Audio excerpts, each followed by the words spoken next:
Welcome to Cinemoto, and today we're going to be taking this Honda CR125 that's an absolute basket case and turning it into something really nice. So stay tuned and watch me get this thing stripped down and rebuilt from the ground up.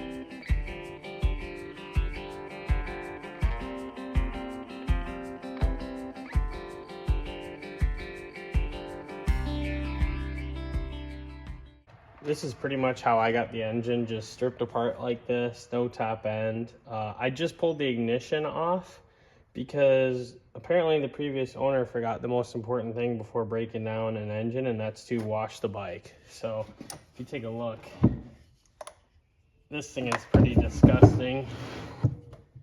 So we're gonna have to get this thing all power washed, and really there's no good way to do it once the engine's been taken apart.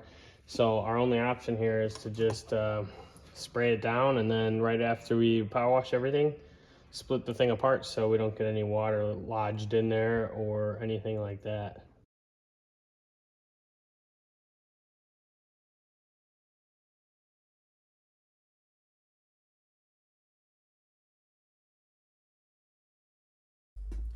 All right, so the power wash worked pretty good. It got all the big clumps of dirt out. And now we just got to get all these fine pieces out, and it's going to be pretty difficult. So I just brushed on a little bit of mineral spirits. I'm going to let that sit for a while, and then we're going to have to come in with the Scotch-Brite and get all those areas and the little brush to get all the rest of that dirt off.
All right, so I got the cases all cleaned up. They came out really nice. It takes a lot of scrubbing, so I did cut some of that out, but basically I just went back and forth in the parts washer and got these things all cleaned up.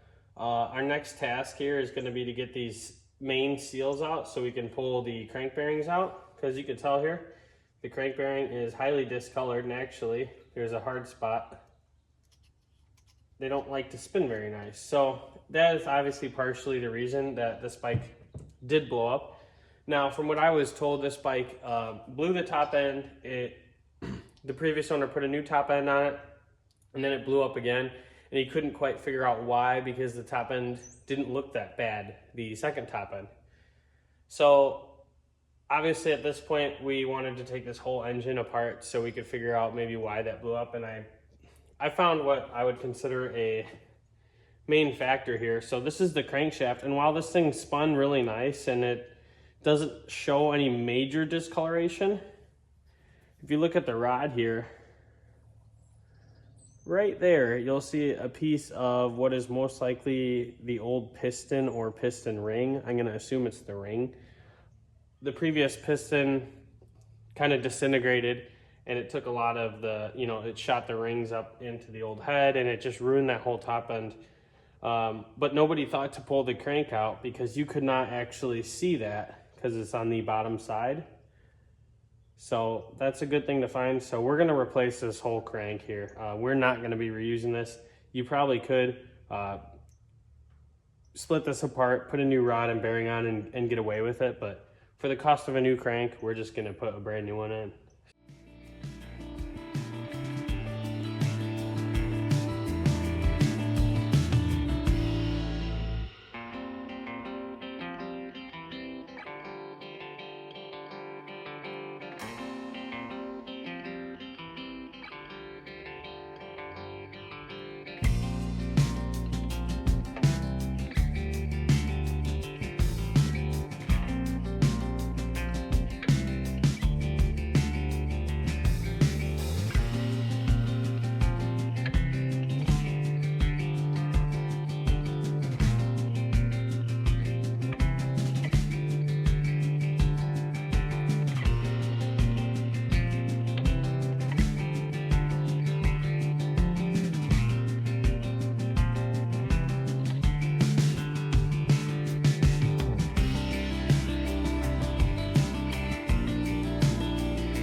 So while I got this half of the engine apart, I wanted to share with you guys a little quick tip I use to check oil seals to make sure they're installed correctly. I just put a little bit of engine oil around the seal there. And I'm doing this on every seal. And then I'll let it sit for a few hours and come back to it. Now this is assuming you have time. Around the crank is pretty important to not have any leaks because that'll allow air to get in and your engine will not run correctly. It's been about a day since I put that oil on. As you can see, no oil has leaked. So we know this seal is installed correctly and we're not going to have any air leaks.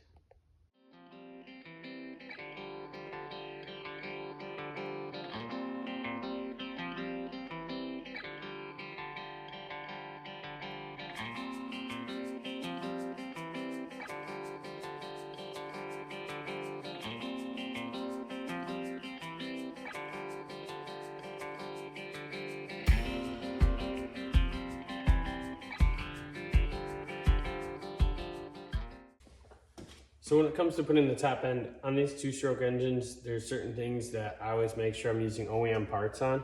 The cylinder gaskets for the base gasket, the head gasket, and then this reed intake gasket, if you want to call it that. I always use OEM parts. As you can see here, this is an OEM gasket and this is a generic aftermarket gasket here. They're both just regular gasket material, but on the OEM one, it has this rubber-like seal going around. I just think that's a little bit better quality, so I prefer to use these on all my top end rebuilds. They're not very expensive, so it's cheap added security. Same goes for wrist pin bearings. I always use OEM wrist pin bearings. I just think the quality is a little bit better on these OEM ones than some of the aftermarket ones out there. Again, this is cheap. I put these in all my top ends, so always use an OEM wrist pin bearing if you can. As far as pistons go, you don't necessarily need to use OEM. Pro X and Vertex brand make a lot of the OE brands. So these all come from Japan, just like the OE ones. And I guess in most cases, this probably comes from the same factory that the Honda brand one does or the Kawasaki brand or whatever. So you could save yourself at least $20 probably by buying the Pro X or Vertex kit versus just buying all the OEM parts. So that's just a quick little note for top end.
I got this thing halfway back together here. I threw the exhaust on real quick.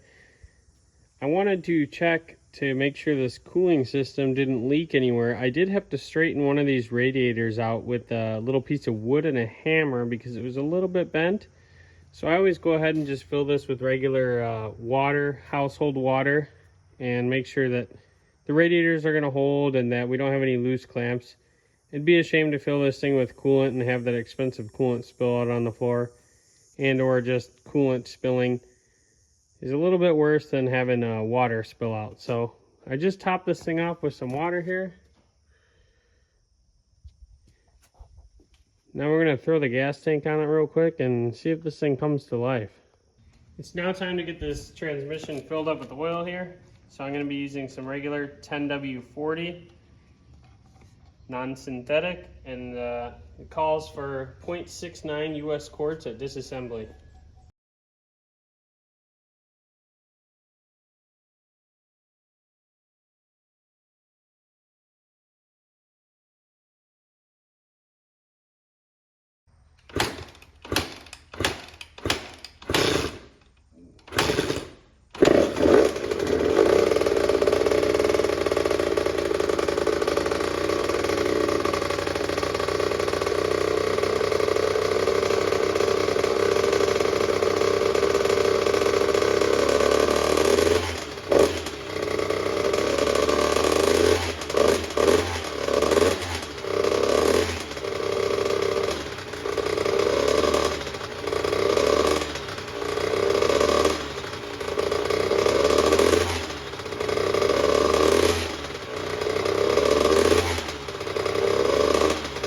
So the stock silencer is kind of ugly. Not that there's anything wrong with it. It could probably use some repacking, but I ended up picking this factory sound 304 silencer. Got this from HG Garage. Those guys hooked it up. Saved me a little bit money over buying a new one. And it matches the condition of the expansion chamber that's also a pro circuit. We don't really need new, we just need it to work. And this thing's pretty darn close to new, so.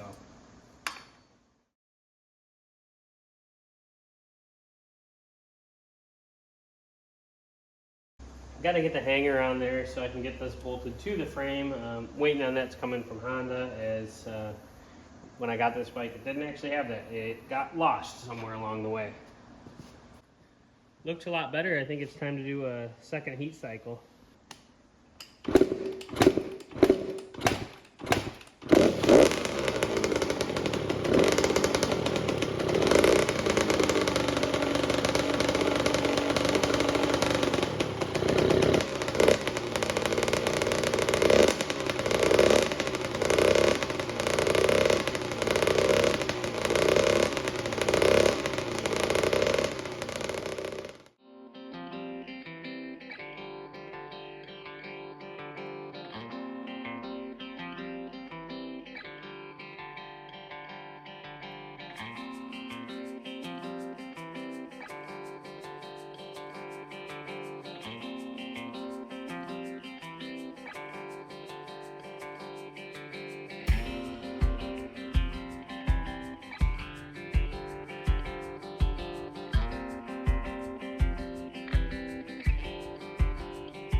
And hold it right there. Yep, that's about the last clip you guys are going to see, because due to my lack of skill, I somehow managed to lose all riding videos on this bike.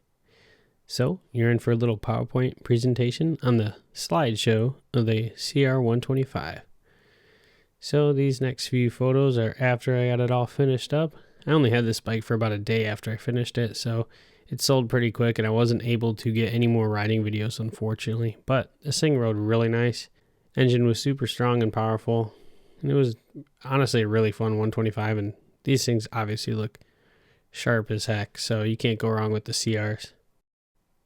I wasn't going to put this video out just due to the fact that I didn't have any riding videos on it, but I figured what the heck, you guys would probably like watching anyway. So hope you enjoyed that little CR125 project that I did over the summer.